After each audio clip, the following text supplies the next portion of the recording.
brain, you're in the nerds domain. Come on in, it's about to begin. Hi, everybody, and welcome to the Nerds Domain podcast. This week, you're going to listen to one of our episodes from GenCon 2015. In this episode, these are a bunch of interviews that we did that we had scheduled ahead of time with the people we were talking to. So we had a little bit of research time, and we had a little bit of time to really get to know the subject before we actually sat down and talked to them. Next week should be on-the-spot interviews where we just talk to the people as we see them at their booths. But this week, listen to this and enjoy it. Thank you very much, and we'll talk to you guys real soon. Hi, I'm here with Jason Bowman. Can you tell me a little bit about what you do? I am the lead designer of the Pathfinder role-playing game. So, basically, I wrote it. Oh, really? And designed it. And these days, I manage a team of design professionals, and we create all of the hardcover Pathfinder role-playing game books. Can you tell me a little bit about Pathfinder for the people who live under a rock and haven't heard of it? Yeah, sure. So Pathfinder is a role-playing game. It's based off... it was originally based off the 3.5 rules, and so it is very similar to many other fantasy role-playing games. You create a hero, you fight dragons, and monsters, you kill them, you take their stuff. But Pathfinder has been around now since 2008, and we're going strong. We put out a couple books every year. This year here at GenCon, we just released Occult Adventures. Oh, can you tell me a little bit about Occult Adventures? I sure can. So Occult Adventures is what we like to call a skin book. It's like a template you put on your game. It's a skin. You can reskin your game. So normally Pathfinder's a straightforward fantasy role-playing game. Occult Adventures makes it adds secrets and mysteries to your game. It all becomes, it's not so much about fighting the monster, it's about uncovering the secret, right? Learning why the cult was sacrificing all of these, common folk, learning what the deal is with that strange altar that they're all worshiping. In addition to that, it also adds psychic magic to our game, which is something we haven't had before. That sounds dangerous. It is dangerous, and one of those secret things that most of the other, wizards are like, I don't know about that. That seems like something you made up. So it's secretive as well. There's 6 new classes in there, all of which deal with psychic magic. So there's the kineticist, who can generate energy and throw around fire or water or earth. They get to pick an element. There's the medium, who can call spirits into their body, and that gives them bonuses and abilities depending on what spirit they call, and they can change it up every day. There's the mesmerist, who can use the power of their stare to kind of put hexes on other people and give them penalties, And also the mesmerist can set up tricks. They're all about doing tricks, so if you attack them, they might disappear and appear 5 feet away or 10 feet away, right? They have little tricks. There's the occultist, obviously, who is a character who seeks out ancient relics and objects of importance and uses those objects to imbue them with their psychic power. Think Harry Dresden or John Constantine, that kind of character. There's the spiritualist, who is a character who is tied to a phantom, a kind of spirit that is tethered to them, and they can manifest that spirit, and it fights for them or protects them. And last but not least, we have the psychic, just the straightforward psychic spellcaster, really good at making people's heads explode. So is there a lot of new psychic monsters included in this book also? So there aren't any monsters inside Occult Adventures. What there are instead, there's a lot of additional rule systems for things like reading people's auras, figuring out, opening up your chakras, traveling into people's dreams and exploring their dreams. The monsters are coming. They're in the next book, which is called Bestiary 5, which will be out in November. Bestiary 5 has a large number of psychic monsters in it, some of which are classics to the game. Things like the Thought Eater and the Brain Mole and the Caller in Darkness. And then some brand new ones as well. So, ones that we made up. So those are coming, they're just in a different way. Nice. Now there's a a living Pathfinder sort of a thing going on, right? Yeah, there's Pathfinder Society. Pathfinder Society. Pathfinder Society is a huge event here at GenCon, especially. Last night, I think they ran a special event where over 1,000 people were playing one game simultaneously. Oh, wow. Yeah, it's insane. They fill up the Sagamore Ballroom here at GenCon. But Pathfinder Society is unique in that it's not unique, but the great part about it is that when you play Pathfinder Society, you get to make your own character, and you get to bring them to different shows and play that character over and over and over again. With friends or with strangers. You can just sit down at a table and play. It really kind of allows you to go to any convention and play the character you want to play. Now, with that, do you know about how long it'll be until the psychic monsters are starting to be introduced to challenge players? Or can you... I know that they're going to start putting those in as soon as they can. There's another book coming out as well called The Occult Bestiary. Oh, yeah? It's being put out. It's a smaller book. It's only like 96 pages. And it's being put out in our campaign setting line. And that has some classic monsters from the game given re-envisioning to make them more psychic. So there's like the Psychic Lich, whose phylactery, instead of being a little crystal, is a dream. And the only way to destroy the Lich is to go into its dream and destroy it there. There's the Psychic Vampire, for example, that feeds off psychic energy, not blood. And there's other classic monsters as well that are known to be psychic, like Durgar and other things like that. And we kind of went back, reskinned them, gave them more psychic appropriate abilities. So that's coming out, I think, in like a month or two. Are you adding any races that are focused on? I think the Occult Bestiary might have one or two, and I think we might have one in Bestiary 5, but I don't think I can quite top that. Okay. Yeah. Well, other than those two products, do you have any other products coming up that you can talk about? Yeah, I do, actually. Beyond Bestiary 5, the next book we have coming out is called Ultimate Intrigue. Ultimate Intrigue should come out in the spring of next year. It is a book, Ultimate Combat's all about, it's tied to the Ultimate Combat, Ultimate Magic, Ultimate Equipment, Ultimate Intrigue. Okay. Whereas Ultimate Combat's about killing people with sharp pieces of metal, Ultimate Magic is about killing people with powerful spells, Ultimate Equipment is about killing people with gear, Ultimate Intrigue is about killing people with words. Really? Yeah. So, what it is it includes rules for social combat. So if you're at a big, you're at the king's ball, and you want to get the vizier to let you look at his rare book collection, you can't just go and ask him. That would be gauche. So you have to work your way through the social strata of the party and make a bunch of skill checks and make your way to the vizier and ask him that. There's also a system in there for verbal dueling, like having a war of words with someone and determining who wins. But one of the other things that we're really excited about in the book is it's going to have one new class in the book, the Vigilante. Oh, the Vigilante is a character that by day is social. They're like a wealthy merchant or a minor lordling or some character of importance around town, someone who's respectable. But by night, they put on armor, wield weapons, and go take the fight to their enemies directly. So, it's basically Batman. Nice. So would that allow you to play like two different kinds of alignments, or are you stuck within the same? As a matter of fact, it does let you have two completely separate alignments. You have your alignment for your daytime character and your alignment for your nighttime character. It's really kind of different for us. Normally you can't do that, kind of ever in the game. And to top it off, while you're in one mode or the other, people can't look for you. They can't use spells like scrying or anything to find you because you don't exist. Right, nice. So when they're looking for the wrong one, that's really exciting, and that's Ultimate Intrigue, and that's due out probably in April. I would say April or May.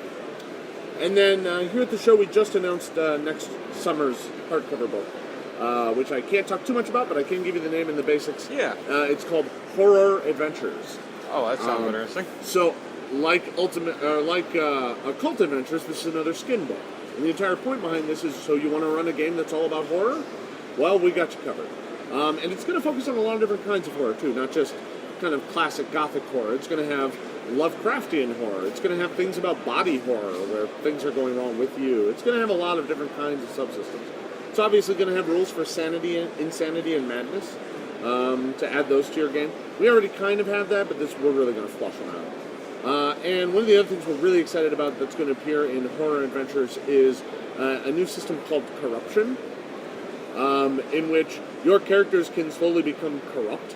Like, you went and stayed at the castle of that nice old man, and you woke up with 2 little red dots on your neck. I'm sure you're probably fine. You're not fine. No, you're turning into a vampire now. Great. It's a system where there will be bad things that happen to you, but you can get good things as well. But if you take the good things, you might get more bad things. So it's a give and a take. It's all about temptation and slowly slipping away and losing yourself. So we're really excited about the book, and that should come out next summer here at GenCon. Nice. Was there a website where people can... You can learn all about Pathfinder. You can post on our message boards. You can check out all of our products. You can buy almost everything that anybody in the game industry makes at Paizo.com. Are you going to be at any future conventions where people can come out and meet you guys? We are at almost every convention in some way, shape, or form. There's always Pathfinder Society going on in almost every game convention out there. However, us personally, our next big show, I believe, is PAX in Seattle, which is at the end of August. And I personally will be at both PAX, and the weekend after that, in the very beginning of September, I will be at DragonCon in Atlanta, Georgia. Great. Well, thanks a lot. Thank you very much. I'm here with... Ben Looms. Can you tell me a little bit about your product? Syrinscape is a product, a beautiful, simple to use app that creates fantastically immersive sound effects and music for tabletop games.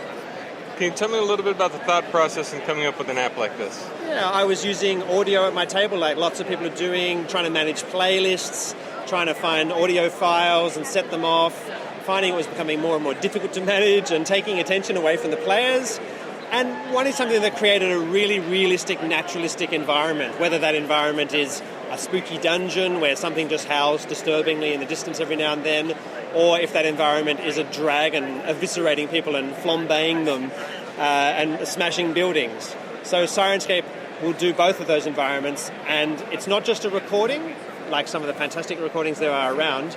It doesn't just last for 15 minutes, it actually is continuous and seamless and completely naturalistic. Can you tell me a little bit about the process of making apps? Was this the first app you made, or...? Yes, I honestly just made Syrinscape for myself. I had programmed a lot in Delphi and BASIC, so I found a programming language, which was Python, and I wrote something that would set off sound effects and music in a dynamic, non-repeating way. And I wrote that, and I shared it on the internet because I was using it at my table, and I figured other people might like it too. And people loved it, and just started demanding to have it on their iPads and iPhones and Androids and Macs and PCs and everything. And then I partnered up as a business, and we've redeveloped the app in Unity so you can use it on all those devices, which is really fantastic. And the sound quality is amazing. Have you been going to conventions? Yes, this is recently, my second convention, second GenCon. We've been at Spielessen, and we've been UK Games Expo and PaizoCon and PAX Oz. So yeah, we're having a lot of fun at conventions. Lots of people haven't heard about Syrinscape, so most people's natural response once they get to try it is, oh my god, this is amazing. Yeah. So it's about getting the word out there, so conventions are the way to go. Now, you have a thing set up at your booth where people can come up and try to submit their own sounds? That's right. Do you use user-submitted sounds often, or...? Yes, I mean, when you need a new dragon, I've done some of the dragons myself, but if I keep doing the dragons, then they're going to start sounding the same. Yeah. And, every different color of dragon has its own special qualities and personality. So at PaizoCon, we collected the sounds for the Pathfinder Adventure Dragon's Demand, which is a fantastic adventure, a great way to start it if you start playing Pathfinder if you're interested. And there's a green dragon in that. And, yeah, one of the people who turned up just did the most amazing, guttural, disgusting, filthy, massive green dragon, which then I took and applied all sorts of fantastic processing effects on to make it sound even bigger and huger and really fantastic. So, yeah, the dragon in Dragon's Demand was donated by a user. He's got his name in lights. He gets the sound set for free. And we're doing that here again at GenCon. There'll be an official GenCon Dragon and Monster Raid sound set, which will sound like normal GenCon, like this. Happy people buying stuff. And then, yeah, people screaming in horror as they're eviscerated and burnt to a crisp. Yay! Can you tell me about the the process of coming up with new ideas for sounds? Yes, well, we have a license with Paizo. That's why we did Dragon's Demand, where I'm having to release a massive sound pack to support a whole chapter of an adventure path every single month. So in that is Grioth, which is this fantastic Pathfinder monster which has wings, and it says in the module that it does these horrible shrieking noises. So there you go. So I need to find some wings. I find some fantastic leathery wings made by someone flapping a piece of leather, or by a blanket or something. I send those examples off to the Paizo guys, and they come back with some feedback like the wings are too small or they're too big or whatever. And you workshop that a bit. And you think shrieking, so you find a voice actor who's given some sounds or whatever, a new person to give an example. You have a go of that and see what you can come up with. And then there's all sorts of fantastic audio processing you can do. So if you're doing a demon's voice, we're doing Hell's Rebels next for Pathfinder, which is going to be amazing. So demons' voices. So we think reverse reverb, that kind of thing, when the voice comes in. Plus multi-pitch, how demons often have sort of multiple pitches going at the same time, which is a really disturbing thing for a human to hear. It makes you feel really uneasy. So you sort of try some of those things and see where you get to. Okay. What operating systems is this app out for currently? iPad, iPhone, Android phones, Android tabs, PC and Mac. Everything. Okay. Someone asked for a Windows phone version the other day, and I was very sympathetic. I was about to say, is there a Windows? Until they have more than 3% of the market, we can't commit to doing it. Oh, okay. Yeah, it's understandable. That's what everybody says about Windows. I know, and I don't think it's going to fix itself, unfortunately. No. Yeah. So everything, yeah. Great. Well, what conventions do you plan on attending after this, where people can come and visit you and partake in? I'll definitely be at GenCon next year. We're doing PaizoCon. You'll be able to meet me at UK Games Expo next year. We're looking to go to Spielessen again. We did Spielessen last year, which was lots of fun. We've got some new exciting news which will be revealed for that. And PAX Oz in Australia, in Melbourne. So if you're at any of those, definitely make your way to the Syrinscape stand. There's always special deals and vouchers at GenCon and those sorts of events. Do you have a website, Facebook page? Yes, can see it? Syrinscape, Syrinscape.com. You can even misspell it in Google if you really want to. There you can download the app completely for free. You don't even have to register. And then if you register, you can use the voucher code, which we're giving away at GenCon, and I'll tell you, because you've got secret inside knowledge, free stuff. We'll get you extra free sound sets. And then if you want to, have a look at the store and see all the demo videos of everything we've got and see what you want to do with that. Great. Well, thanks a lot. Hi guys, I'm here with Carl Pajak. Hey, Jack. All right, and we're going to talk about Texicon down in Texas. So tell me kind of where it started. What did you guys do? How did you get started? How long has it been running? Well, Texicon's been going on, this will be our 7th year. I've been in the gaming industry for well over 35. And my twin brother and I, Kevin Pajak, we hosted games all different conventions all around the region. And then we realized that game stores were closing, they needed some help. So we decided to start Texicon to bring manufacturers and vendors together along with the gaming community and make it stronger in the region. Okay.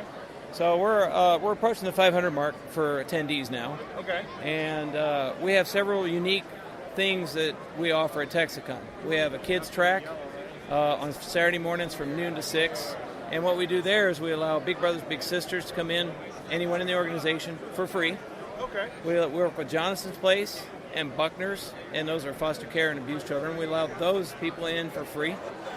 We focus on kids' games, work with manufacturers to bring those games in because those kids, they don't have access to gaming.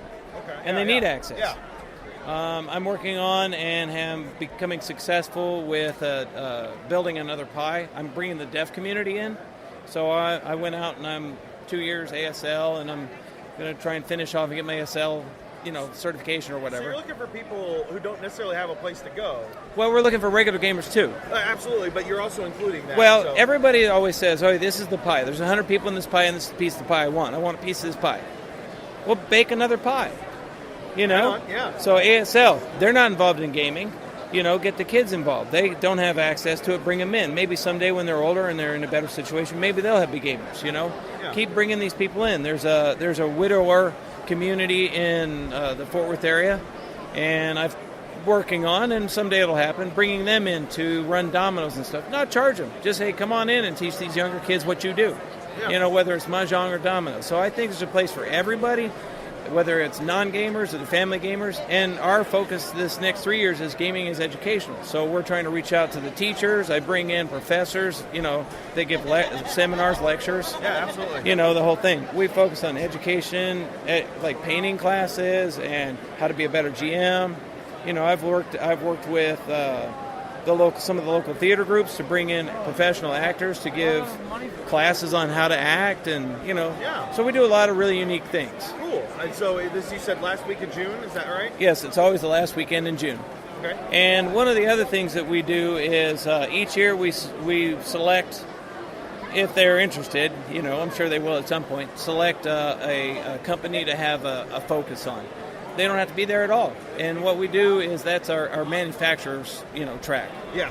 And this next year it's Calliope. So Calliope Games is going to have a Calliope Games track, and what I'm going to do is I'm going to have all their products in a vendor booth, not for sale, it's just display. And then we're going to have a demo person standing there demoing, and it's never going to be all of the manufacturer's products. I'm going to have most of the core products out there as demos. Hey, this is Calliope, and some literature on Calliope. And I'm going to have a demo agent or a demo person there that we supply that demos Calliope games. So that it introduces people to specific manufacturers. And that's kind of neat, too. Yeah, definitely. Yeah. So, last weekend in June, I'm sorry, I'm just making sure I get my points. What's the price point for that? Okay, we don't charge a per event fee.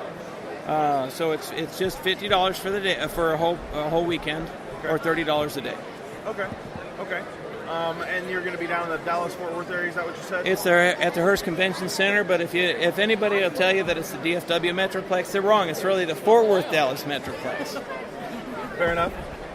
So anything else you want to touch on? Well, one of the things that we're changing is we're making our website the portal for everything. So the vendors are going to go in there and do their thing. The manufacturers are going to go in there and do their thing. Game Masters, to allow us to have a true metric, Game Masters have to buy a badge. They run their event. They get credit because we have a magnate system. So magnates oversee their area. So we have a board game magnate, a role-playing magnate, and a miniatures magnate. And then we have a true historical hall where only historical games can be run, and that's part of the education stuff. Right on. And so then they go up to their magnate, turn in their sheet, they get credit, and then they get reimbursed. Okay. So, and if they don't want to, and we do things too, like if your game doesn't make, we're going to ask you to sit on this game to help it make and do better. Okay. And we don't do that all the time, but it's possible. Yeah. And so that's something that's kind of a change, and the game master's going to have to get used to, that they have to pay in order to get reimbursed. But it's fair to us because then I can get a true metric of what's going on, and I could do reporting to the industry and say, hey, these games are being run locally, and how do you want to help get your game in? Absolutely. So at Texicon.net? Texicon.net. Can we find you on Facebook and Twitter? Yes. We have a social media manager. Her name is Tricia. You can find her on our we've hired her, brought her in to handle all of our social media. So you go through her and Tricia Victor, and she's got her own game or her own company. And so when we come to this, where do we need to eat? Where's the one place you tell us where do we need to eat? Well, it's for me because I handle more of the hey, let's go party with Carl kind of stuff. So it should be Carl. Where should we go party after? Fair enough. Texas? Yeah. Where are we partying? So Carl? Friday night we're gonna go down to Fort Worth. We're gonna all commute down to Fort Worth, and we're gonna go party at the Flying Saucer. So tell me about the Flying Saucer. Well, it's a Flying Saucer. You have to be 21 to do it. All right. Okay, so it's not for kid friendly, but that's okay. So we get down to Flying Saucer and we go. It's downtown, and they have a neat program. They have a zillion beers there, and they've got a great atmosphere.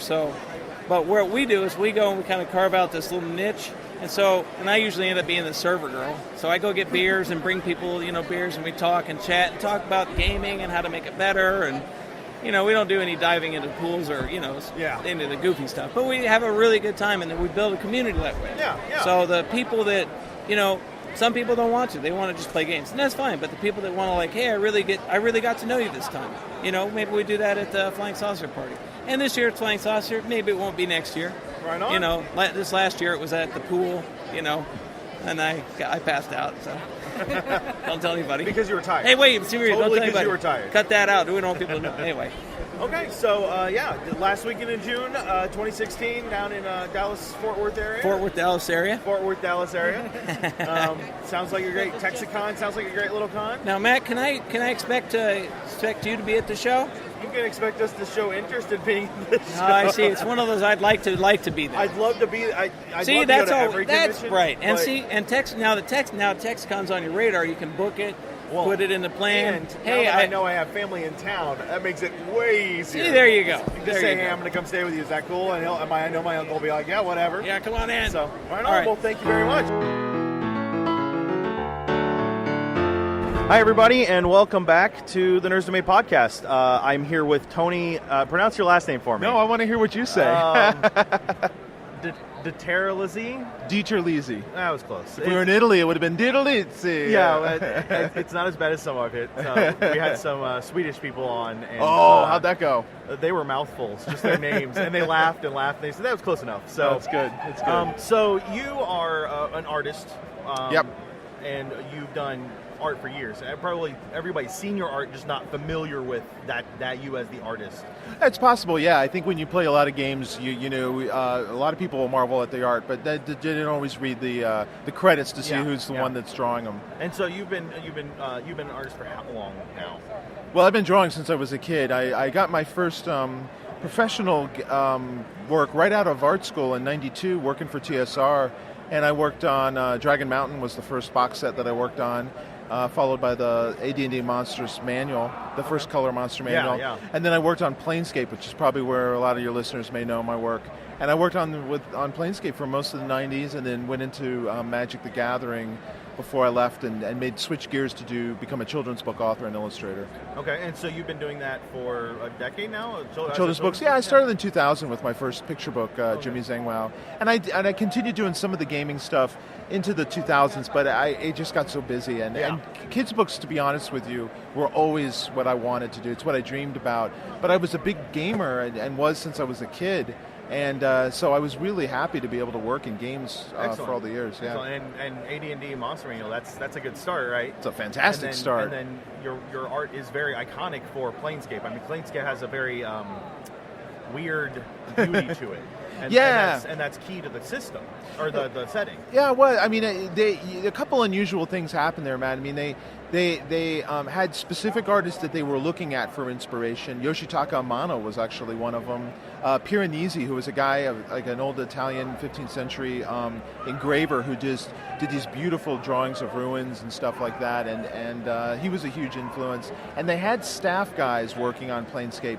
But the thing that's interesting is that when they brought me on, they wanted me to be the sole illustrator for all of the books. And they didn't really do that.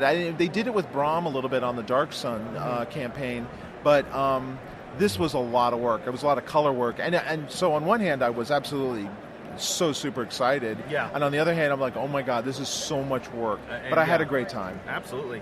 And so, so if any of our listeners have looked at anything Planescape, even some of the newer, not the newer stuff that looks back at those things, sure, they've always already seen your art. Were you involved with the Planescape video game, at least? Torment? Yeah.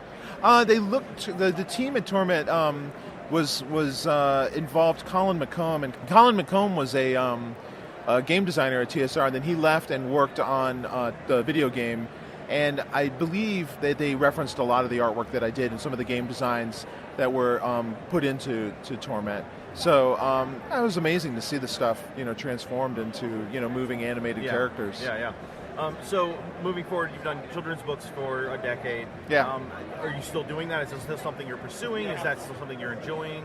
Do we look for a lot of your books out there with the same beauty in the art? Oh, I hope so. I mean, especially like the Spiderwick Chronicles, because the Spiderwick books were absolutely inspired by Dungeons and Dragons and role-playing games. Even when we worked on the film, what was amazing was how many gamers were involved in the process, and that was really cool. How that was such a common thread throughout my books, like Spiderwick.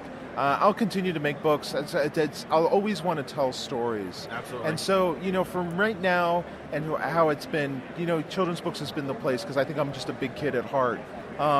And then we'll just see where that goes, moving forward. If it manifests in older stories or older books, if it manifests in games, I'd be happy to look into that. Films, obviously, so.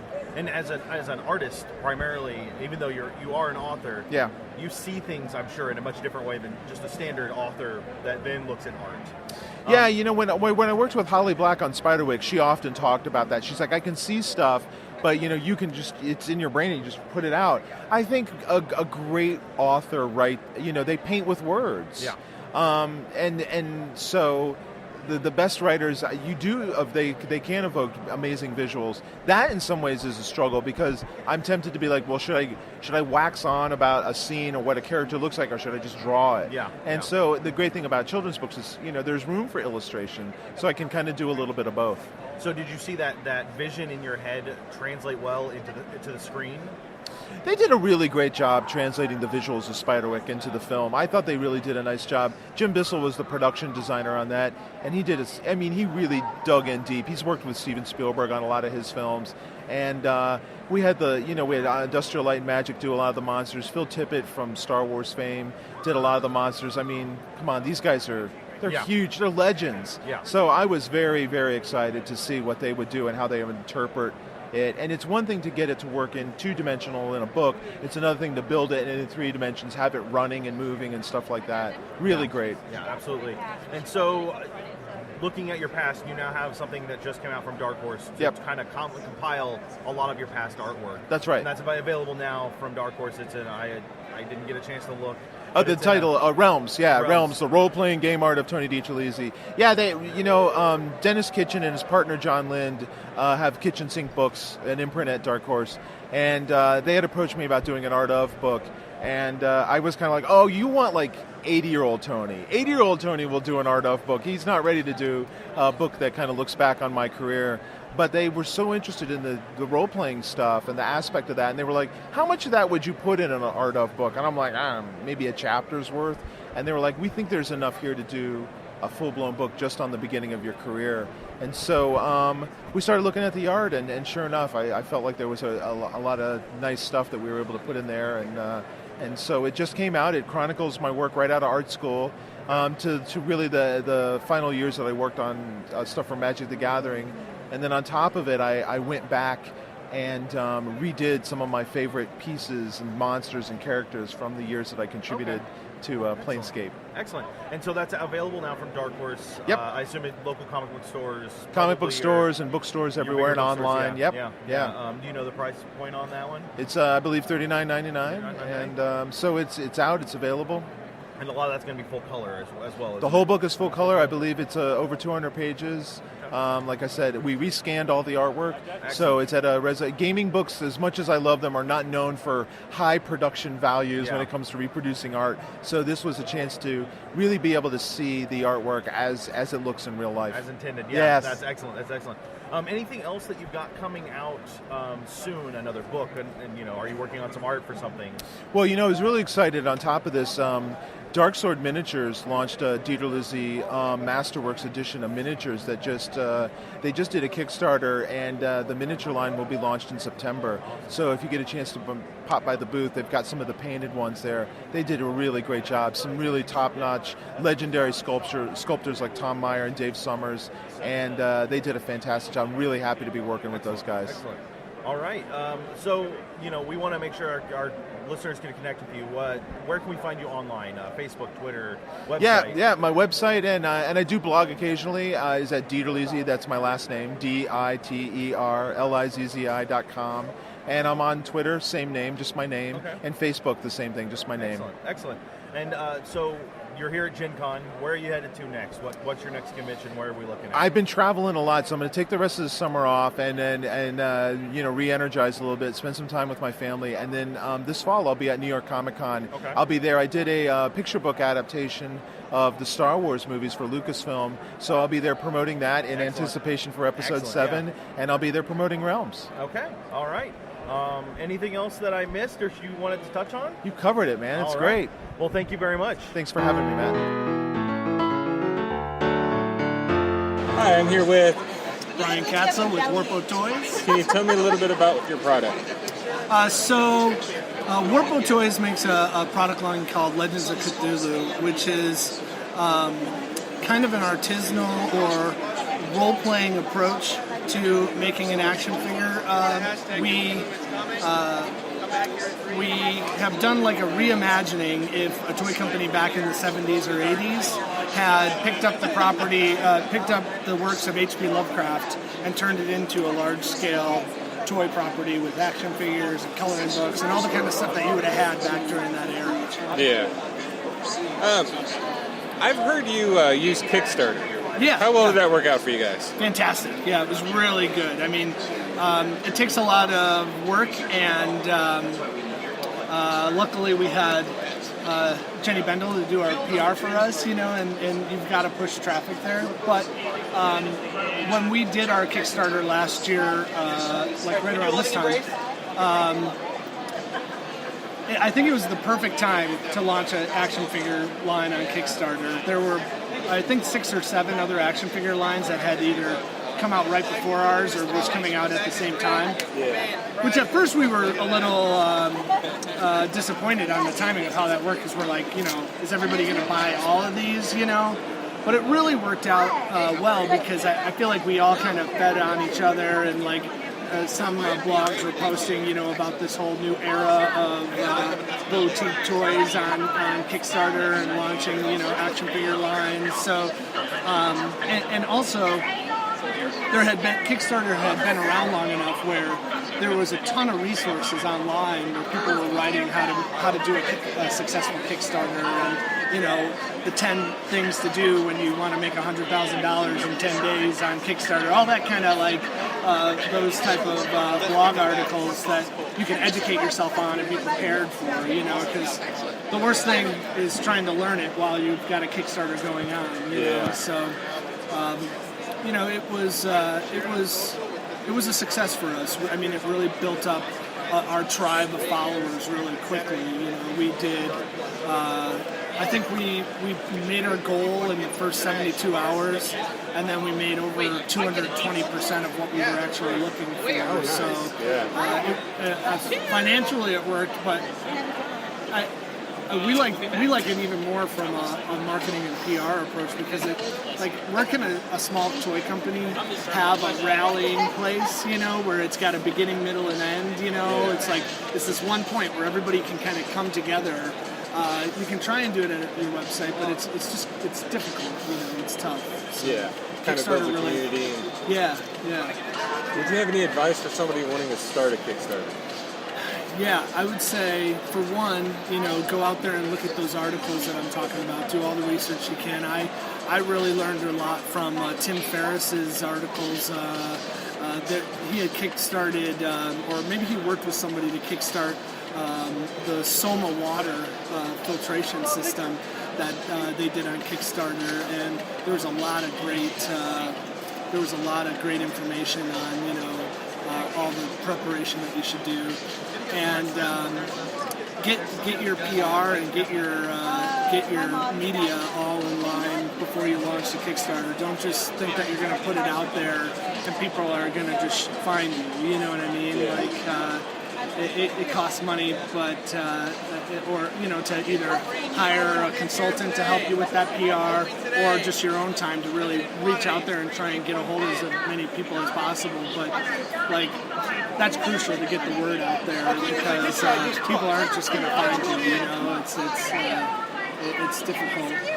And then maybe the third one would be just making sure that your presentation is professional and exciting. You know, the video is key to your Kickstarter. I mean, that's the one place where people are really going to get a feel for who you are and your capabilities of providing the services that you're promising to provide, you know. So we all come from a designer background, so doing the graphics and like the art direction on it all was easy for us. But if you don't have somebody, definitely hire someone to do it, because that kind of presentation goes a long way because you're asking people to give you money on a product that you don't have yet, you know what I mean? So there's a lot of trust that goes in that. And, I mean, as a side note, I've really been kind of disillusioned with Kickstarter and the I think more of just the it's just disappointing that there is this kind of mentality around Kickstarters and the backers that it's kind of turned into a joke about when am I going to get this product? You know what I mean? Like that's how you kind of ruin something that's really good. You know, when we decided to do the Kickstarter, we knew we were going to be a toy company already. You know, this was just a tool for us to get our message and our product out there and to raise some capital. Yeah. But we knew that we had to deliver on time. You know, we knew that this was our first impression. So, it was important for us to make sure that people weren't saying, "Oh, when am I going to get this?" You know, it's going to be years for us to get this. It's just too bad because I think then there's kind of a stigma that comes from being a Kickstarter company. You know what I mean? We lucked out, and we were able to touch base with Diamond, who's a big distributor for all the comic book stores across the world. And they took a chance on us, even though we were just a Kickstarter and our Kickstarter hadn't even ended yet. They were showing our toys at San Diego Comic-Con and put us in the catalog right away. So it was really great. That I feel like all the hard work that we did in our presentation built the trust. You know, that they thought, well, these guys know what they're doing, or they're going to be able to follow through, you know. Yeah, that's nice. Well, you have two very distinct themes with like the 70s era toy and Cthulhu. Yeah. Which theme did you come up with first, or did you think of them together, or did one lead to the other? Well, we knew we wanted to do a 3 3/4 inch line.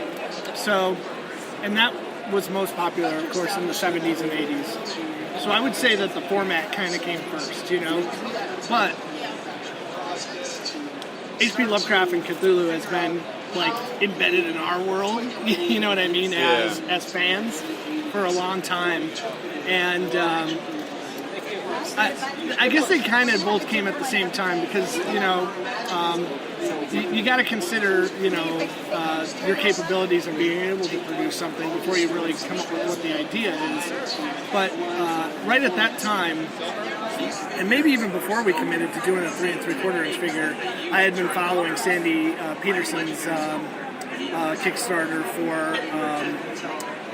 for his Cthulhu game, Cthulhu Wars, and you know, he just blew that out of the water at like I think over $1 million or something like that. And you know, I was not aware of how large the Lovecraft community and the Cthulhu fans, you know, how many people there really were. Like, and that really opened my eyes to say, you know, maybe this is a subject matter that we could do. And as we started doing research, we noticed that no one had done it yet. No one had did a full line of action figures or turned it into like this toy brand and property. You know, there's been like single like kind of statues or single pieces that have been put out, but nobody that really put their arms around it and like owned it, you know. And we also wanted to make we thought that there was an opportunity to make a Cthulhu that's like iconic, you know, like our universal monsters of Frankenstein. You know, we want, you know, there's that chance where you can design something that is the Cthulhu that everybody kind of pictures in their mind when they think about it. You know, because not too many people have stepped up for that, even though I feel like the awareness and the Lovecraft's popularity is like really steamrolling forward. Like it's never been bigger, I think, as opposed to now. So it's great. How many toys do you currently have in production? So right now we launched a line of 4 action figures in January, and right now we have in production our 12-inch Cthulhu, which is a product that we knew we always wanted to do ever since we did the small line, because you got to have giant Cthulhu to pick up the professor and shake him around, you know. So that's in production in China right now. It'll be shipping in November. And then we're also producing the Legends of Cthulhu Collector Club kit, which is like a Necronomicon box that you open up, and inside you get like all the type of items that you would have gotten from being in a collector club, you know. So like a plastic ring and a letter from the professor, and like a diorama for your toys to put them in front of, and just a ton of cool stuff. So that'll be also shipping in November too. And then we've got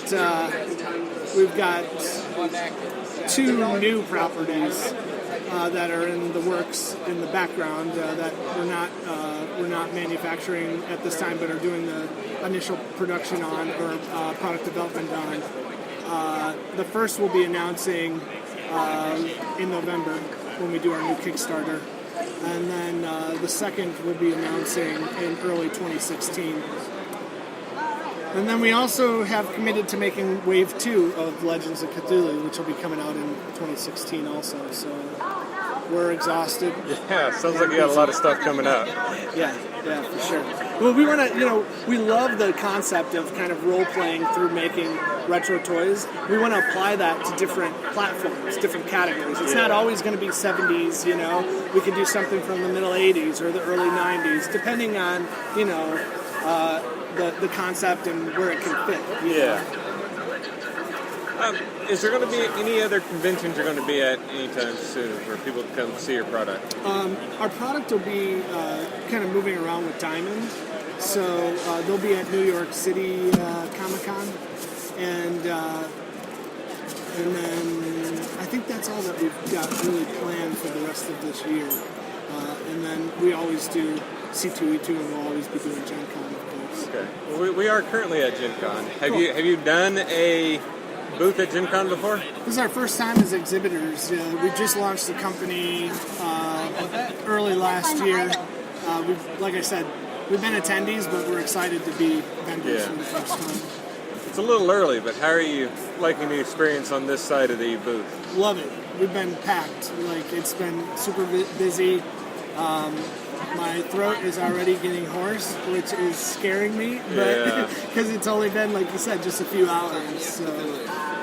Well, do you have a website, Twitter, Facebook? Yeah. So check us out at Warpo.com. You can find out more about the toy company and Legends of Cthulhu, and find where retailers are near you. We're on Twitter and Facebook at /Warpo Toys. You can also find us, our social at warpo.com too. So. Great. Well, thanks a lot.